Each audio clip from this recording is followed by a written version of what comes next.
Yo decía que quería preguntarle por planteos suyos que me llamaron la atención. Salto a otro. El sábado pasado, en una entrevista con La Diaria, cuando le preguntaban sobre cómo se hace para combatir la desigualdad, usted, si entendí bien, sugería no insistir por el lado de la reforma tributaria, de una carga tributaria a determinados sectores de la sociedad, sugerir por otros caminos, y concretamente recomendaba que se observara una experiencia de China, donde el Estado es socio de empresas privadas en las que tiene el 30 o el 40%. ¿Qué quiso decir con eso? Quise decir algo que rompe los ojos.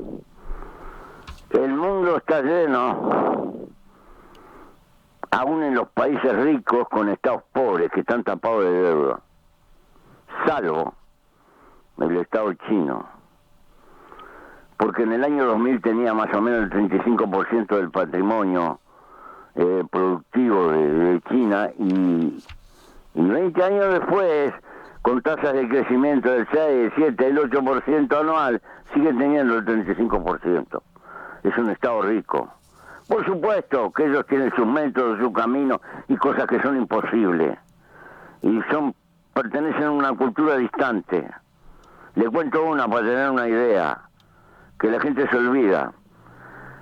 Cuando Mao llega a Pekín, nacionalizan, en el inicio de la revolución del gobierno, nacionalizan la fábrica textil más grande.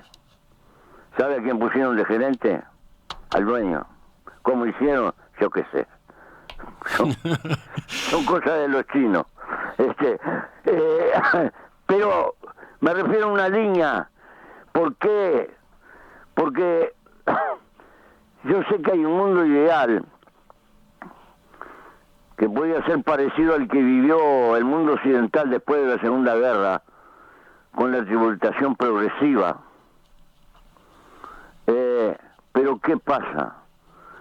No nos ponemos de acuerdo y aplicamos criterios distintos en América Latina, y entonces disputamos quién le da mejores condiciones, el que viene de afuera, y no hacemos otra cosa que perjudicarnos mutuamente por esa vía. Entonces la presión fiscal en un mundo con paraísos fiscales y eso determina un margen de huida del capital tremendo, porque el capital es cobarde, no quiere pagar impuestos, que nos termina perjudicando. Como no vamos a poder arreglar eso por competencia con la región, hay que buscar otros caminos.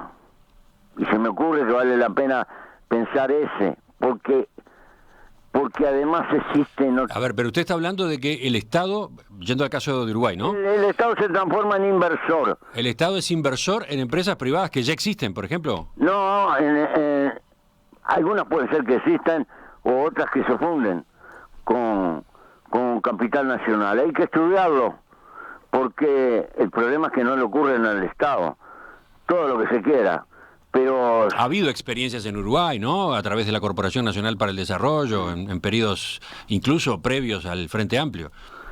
Yo creo que habría que trabajarlo mucho, porque además me he enterado de cosas. ¿Usted sabe de quién es Volkswagen? ¿Quién es? ¿En qué sentido? ¿Quién es uno de los propietarios principales de Volkswagen? A ver. El Estado de Sajonia. Ah, claro. Usted está hablando, claro, de que el Estado sea parte en empresas potentes, poderosas, que tienen buena rentabilidad. Sí, por ejemplo, digo... No, porque acá tenemos experiencia del Estado siendo parte de empresas privadas en problemas, ¿no? De ese lado se ha trabajado. Bueno,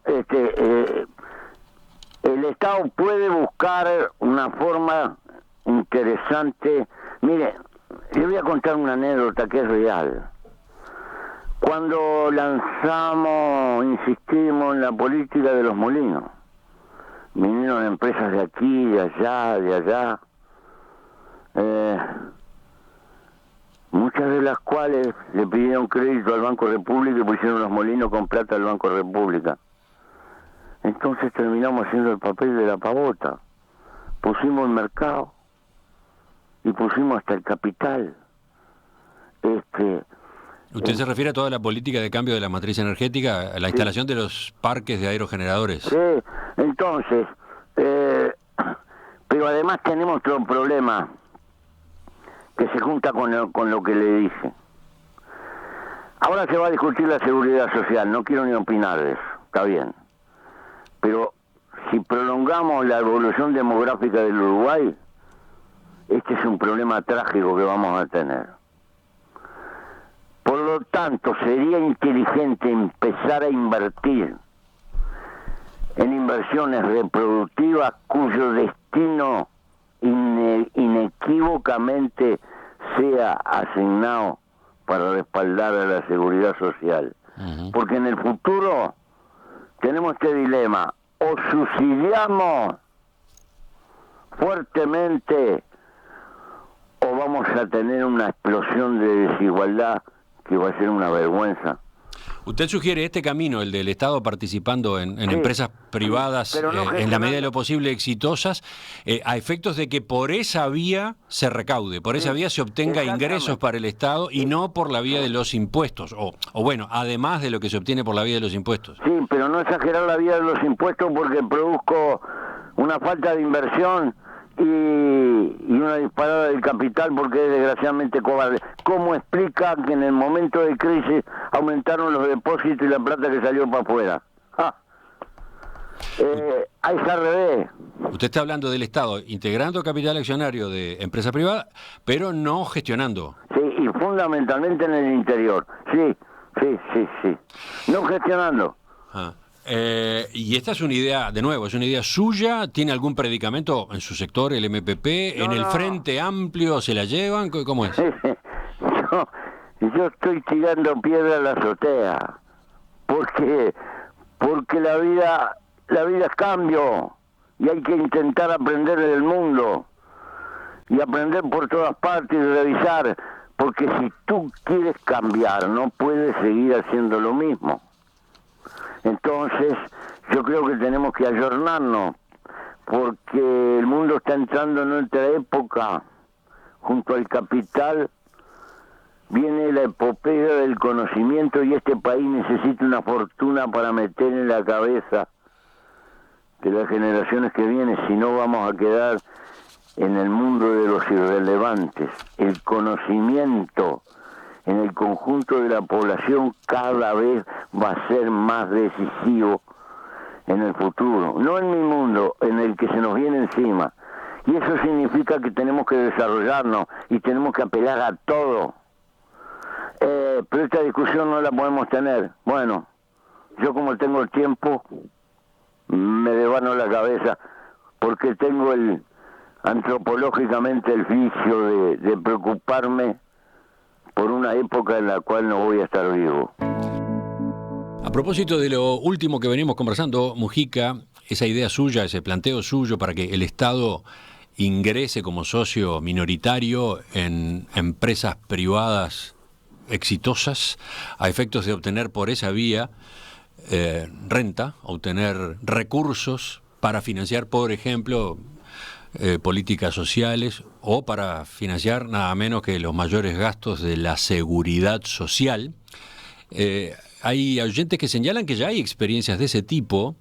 Terminal Cuenca del Plata, concretamente. La empresa concesionaria de la terminal especializada en contenedores del puerto de Montevideo tiene un 20% del Estado a través de la ANP.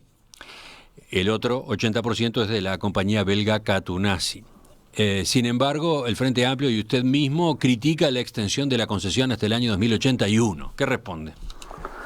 Bueno, es un caso muy particular porque establezco un monopolio de la tranquera del Uruguay. Sencillamente. Y los monopolios privados no son recomendables.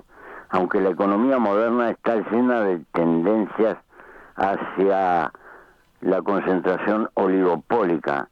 La libertad de comercio es una utopía, cada vez está más y más hackeada por las distintas formas de concentración. Pero esta se apoya en la geografía, la tranquera del país, y pienso que se busca la competitividad en muchas áreas y se evita la competitividad en la tranquera.